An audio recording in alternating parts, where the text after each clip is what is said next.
Thank you for coming. Welcome everyone. This is the CE Transport Law Conference 2025. Who are we? You may think that's fairly obvious. For those of you who don't know us, we are a specialist firm of transport solicitors, and we also have a commercial or business department. We have an exhibition stand next door, so if you want to speak to any of us, please go next door and our solicitors are there. This year we've collaborated with Beverley Bell Consulting and Training.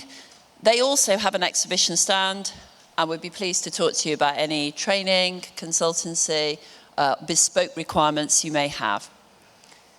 We also have a number of fantastic exhibitors here today. Some are present here. Some are in the room next door. Please take the time to go and speak to everybody and see whether there's any services that can help to improve your business. This is the theme.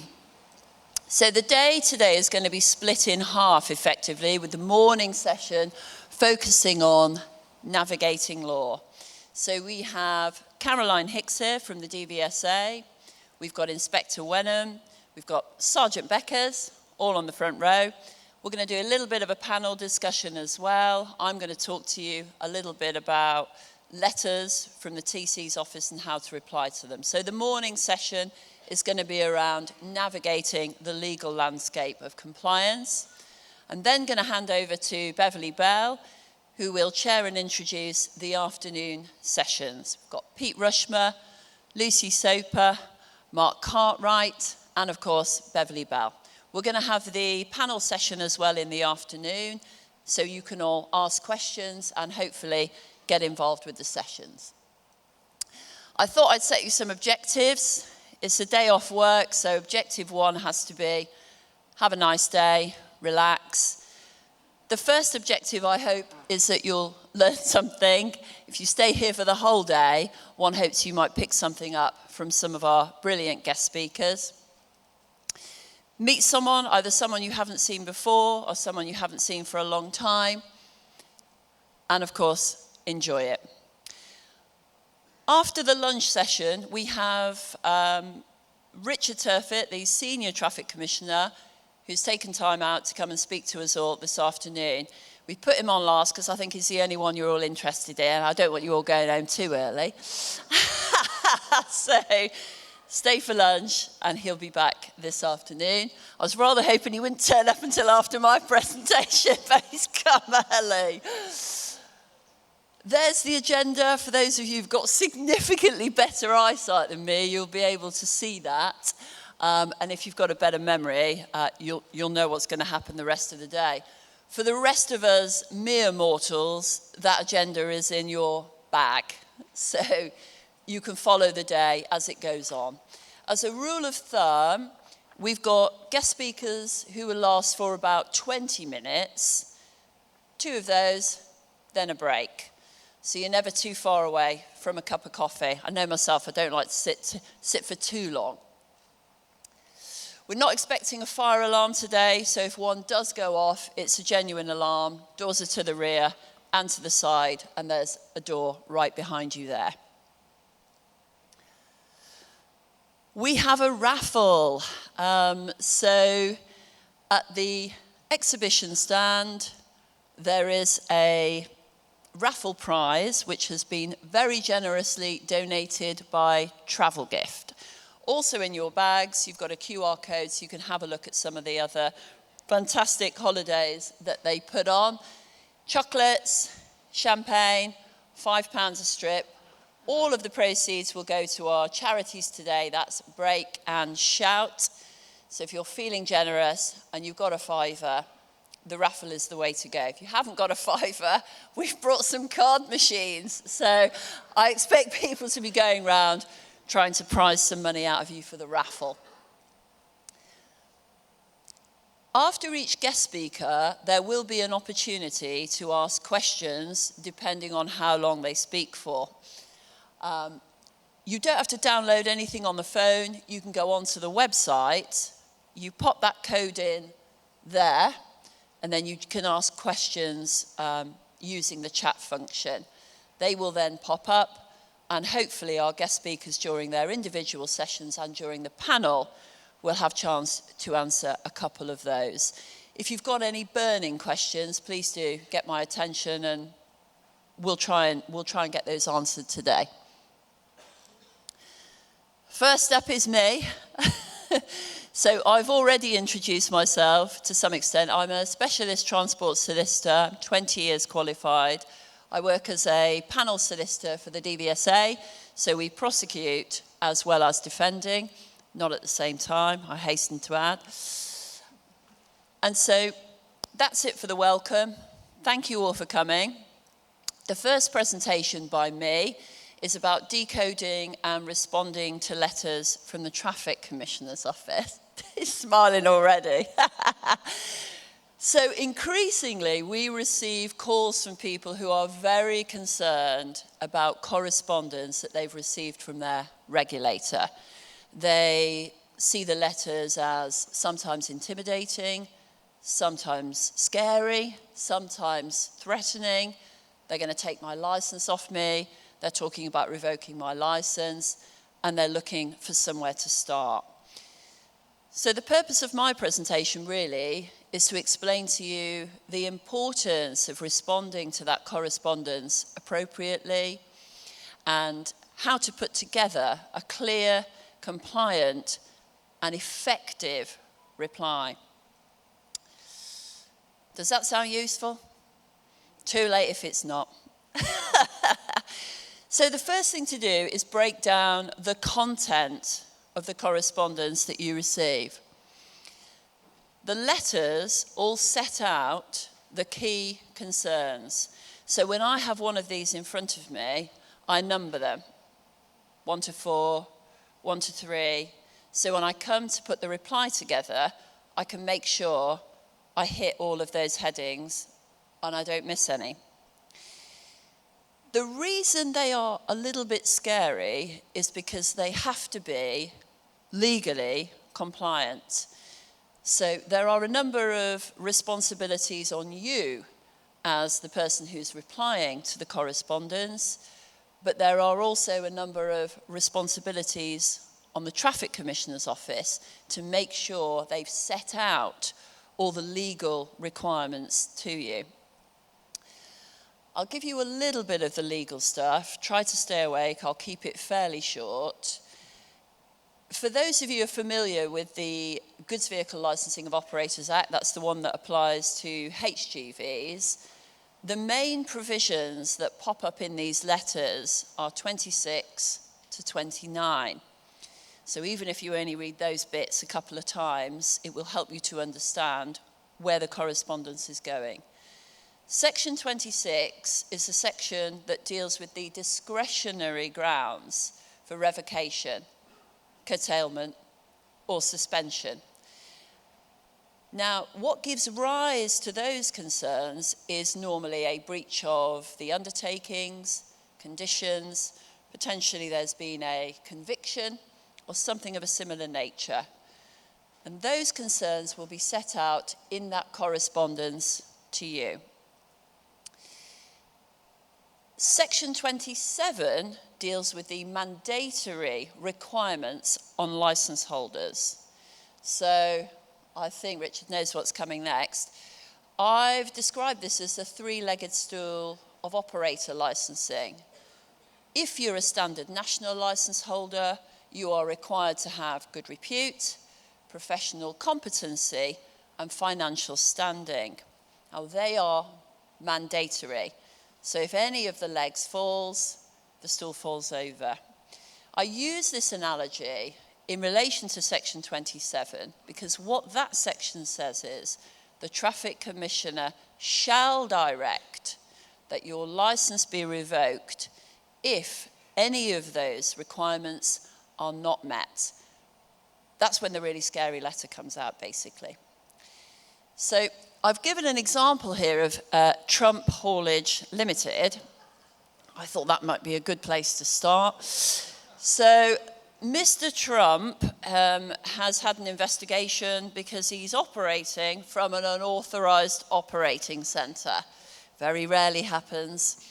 But Mr. Trump has had a meeting with someone from the DVSA, and that has triggered a request by the Office of the Traffic Commissioner for his bank statements.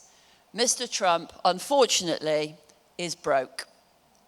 And he says he's broke because he's had to spend a load of money the month before, because 3 out of the 4 of the vehicles he's got have needed a load of repairs. So, Mr. Trump of Trump Haulage receives this Section 27 letter saying your license is going to be revoked. We are giving consideration to revoking your license. And they've set out these 2 issues. You're operating out of operating centre B when you don't have permission, and you're broke. So it looks to us like your license should be revoked because you don't meet the mandatory requirements. When you're a standard national license holder, like Mr. Trump, the Traffic Commissioner's Office are obliged to give you an opportunity to respond to those concerns prior to revocation.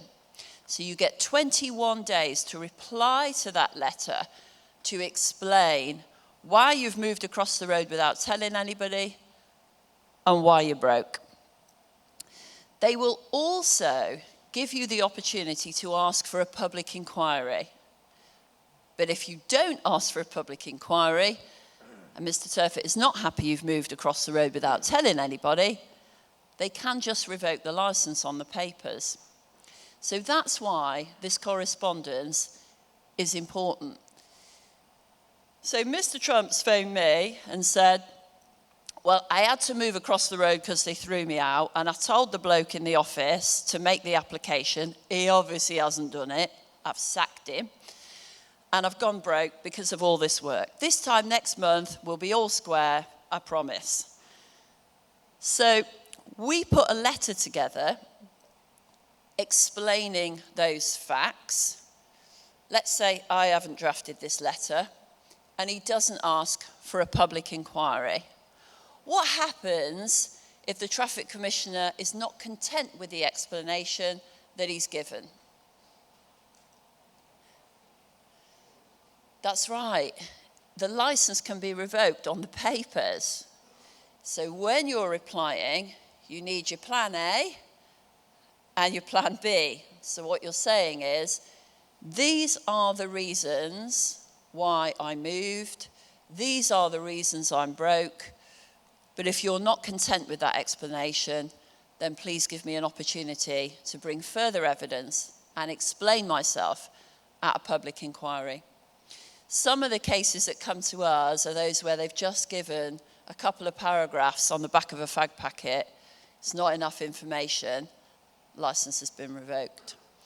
So the reason they look a little bit scary is because they are designed to propel you into action. Read it carefully. It goes without saying. Put all your numbers in, button it all down, and make sure you reply to each of the issues, because often there's more than one. When you've drafted it, look at it again, leave yourself plenty of time, and produce evidence. So Mr. Trump is saying he gave the job to somebody in the office that he's now sacked. If you've got any evidence to support that, supply it.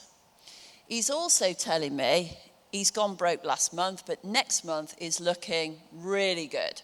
So supply evidence. Prove it. Has Mr. Trump got evidence that this has been a disproportionately expensive month? Otherwise, the Traffic Commissioner is likely to say, if you've got 4 lorries, it's always going to cost you a few quid to keep them on the road. You should have anticipated that cost. Why didn't Mr. Trump anticipate the cost that he incurred the previous month? So not only do you need to explain thoroughly what gave rise to the issues, if it is available, produce evidence of it. Then, shameless plug, if it's all going wrong, instruct a solicitor. So, similar theme, make sure the reply is comprehensive. I know Richard will tell you some of the letters I've seen, 1 paragraph, 2 paragraphs, it's not enough information. And sometimes I think when we're responding to these letters, we make the assumption that the person on the other end who's reading it knows all about the business, knows all about our struggles. They don't. You have to make the assumption they know nothing about your business and nothing about what's given rise to the issues they set out in the notice. Make it comprehensive. So I always start by a little summary. What do you want? Just come straight out with it. First paragraph, what do you want? I've received this letter. I do not want you to revoke my license because I moved because I had to, and I'm skint because I spent a lot of money on the lorries. Straight away, that's what I want. If you're not with me, I want you to list it for a hearing. So whoever's reading it knows straight away that's where you're going with this. When you've done your little intro, then you can give them the whole Mills and Boon 9 yards, what gave rise to it, whatever. But I think it's important to be clear and punchy. These are the mistakes that we see cropping up often. I think sometimes when you receive the letter and you don't know how to deal with it, it shuffles around everybody's desk. It's like the proverbial office hot potato. Can help if you've got someone who is set on to deal with correspondence and deal with those replies. Make sure you answer all the questions. In my experience, let's say there are 4 issues for Mr. Trump to deal with. He might leave out question 3, which deals with why it was a disproportionately expensive month. You have to answer all of the questions comprehensively, including the sticky ones.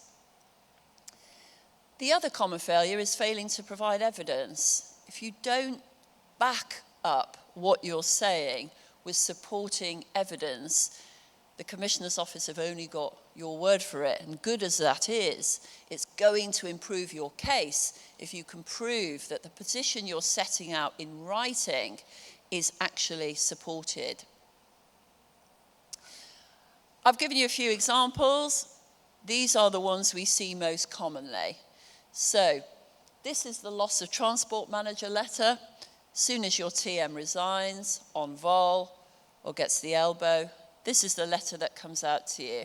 So you can see there, if you've got very good eyesight indeed, the scary provision I was explaining earlier under section 27. So going back to the stool, the TM is one of the mandatory requirements. He's left the business. It triggers this letter. You don't have a transport manager in place. You're not meeting the mandatory requirements. What are you doing about it? They give you a deadline. Make sure you reply in accordance with the deadline. On your TM, of course, if you're a standard license holder, they can give you time to find someone. It's called a period of grace. But don't assume that that will be given as of right. It is a matter of application. You have to apply for time. You have to give reasons. You have to explain why you want 3 months, 4 months, 5 months. And remember, the TM has to actually be approved and appointed before that period of grace expires, or you're in difficulty. These are the other 2 common ones: propose to revoke, propose to refuse. So propose to revoke, that's the scary 27 one. Any of the mandatory requirements are not met. They've been brought to the Traffic Commissioner's attention. You receive a propose to revoke. So this is the standard notice. These are the issues. We want you to reply. You've got 21 days, or we're going to revoke your license unless you ask for a public inquiry. So you know how to respond to this now. You've got your plan A, plan B. If you're not with me, call it to a hearing. Propose to refuse, slightly less scary. The Commissioner's Office are not obliged to offer you a hearing. They just set out their reasons for proposing to refuse the application, whether that's an increase or whatever it is. You may feel you want to reply to that to give reasons why it should be granted. You might apply to withdraw your application, but that should prompt you to take some action. That's the other standard one, an RFE, we call it, a request for further evidence. There's lots of legal stuff at the beginning, and then the very last page will have the additional information that they want. Usual rules apply. Put your numbers in the margin. When you're replying, make sure you hit each of those. I think the TC's office get a little bit fed up with sending you a list of, let's say, 6. You write back and you only answer 3 of them. They write to you again and say, thanks for 1, 2, and 3. Where's 4, 5, and 6? There's only so long they're going to engage in that process before they get a little bit fed up of it. So from your point of view as well, you want it to be dealt with expeditiously. So if you deal with the reply comprehensively, they're much more likely to get whatever it is you've applied for, new licence, more lorries, new operating centre. You're much more likely to get it over the line quickly. So just a few little tips. Maintain an up-to-date record on vol. Sounds obvious, but make sure that everyone who needs to have access to Vehicle Online has it, and make sure they've all got their own access codes, passwords. You shouldn't be sharing passwords within the office. There are a number of occasions we've got quite a large fleet. One person has the access admin passcode. Everybody needs to access themselves.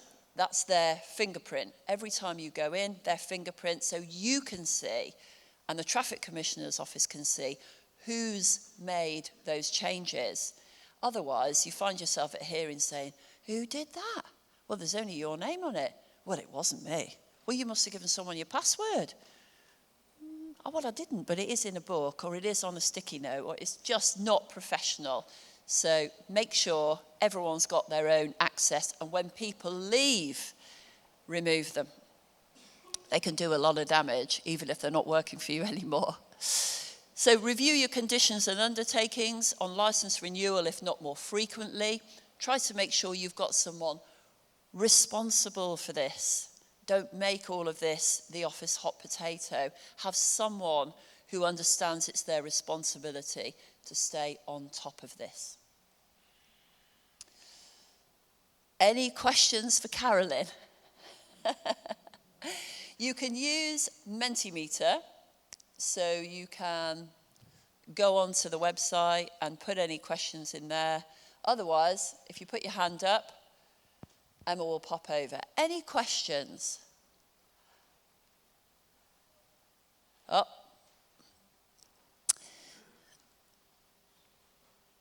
So there's been an update in the Guide to Maintaining Roadworthiness in relation to brake testing. Can you clarify where exempted vehicles fit in regarding laden brake testing? Well, I can give you my take on this, but I think Richard could probably answer it better. So there are a number of vehicles that are exempted from laden brake testing. Volumetric mixers are what drum mixers, because they're conventionally very difficult to fill. They don't want you pulling over the lane with a load of concrete. In practice, the Traffic Commissioner's office will expect you to try to find a way to test the vehicles in a laden condition. It may well be that that is not practical or achievable. But for example, in relation to the drum mixers, we have these simulated brake testers now.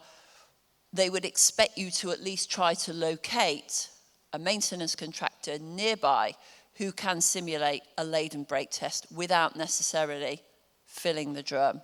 Have I got that right? Anything you want to add to that? The guide. This is the old-fashioned way, yes? Fantastic, like it. But the guide actually allows for this. Caroline will confirm this, but yeah, first off, start with your risk assessment. As businesses, you're all subject to public safety legislation anyway. I'm going to be repeating this later. You don't need to stay now. You've got to control your risks so far as it's reasonably practicable. That's the duty. Very difficult for you to say we've done that if you just say, well, we're not testing the brakes. Because how are you controlling the risks from failed brakes? So you conduct your risk assessment, work out what your control measure is. If it can't be a lady or a brake test, the guide actually offers you alternatives. There are now electronic brake performance management systems. There's the allowance of the accelerometer, wind temperature controls. I'm looking at Caroline just to see if she's nodding so far. I've got it right. So there are alternatives. You're expected to work through that and to produce the evidence of that. I could well ask you, well, okay, decided that the lane RBT is not for me, can't put the vehicle on. What's your next step? Where's your risk assessment? Where's your consideration of alternative control measures? Usually at that point we run out of things to say in a public inquiry, but certainly Carolyn's already prepared it for them and straight on.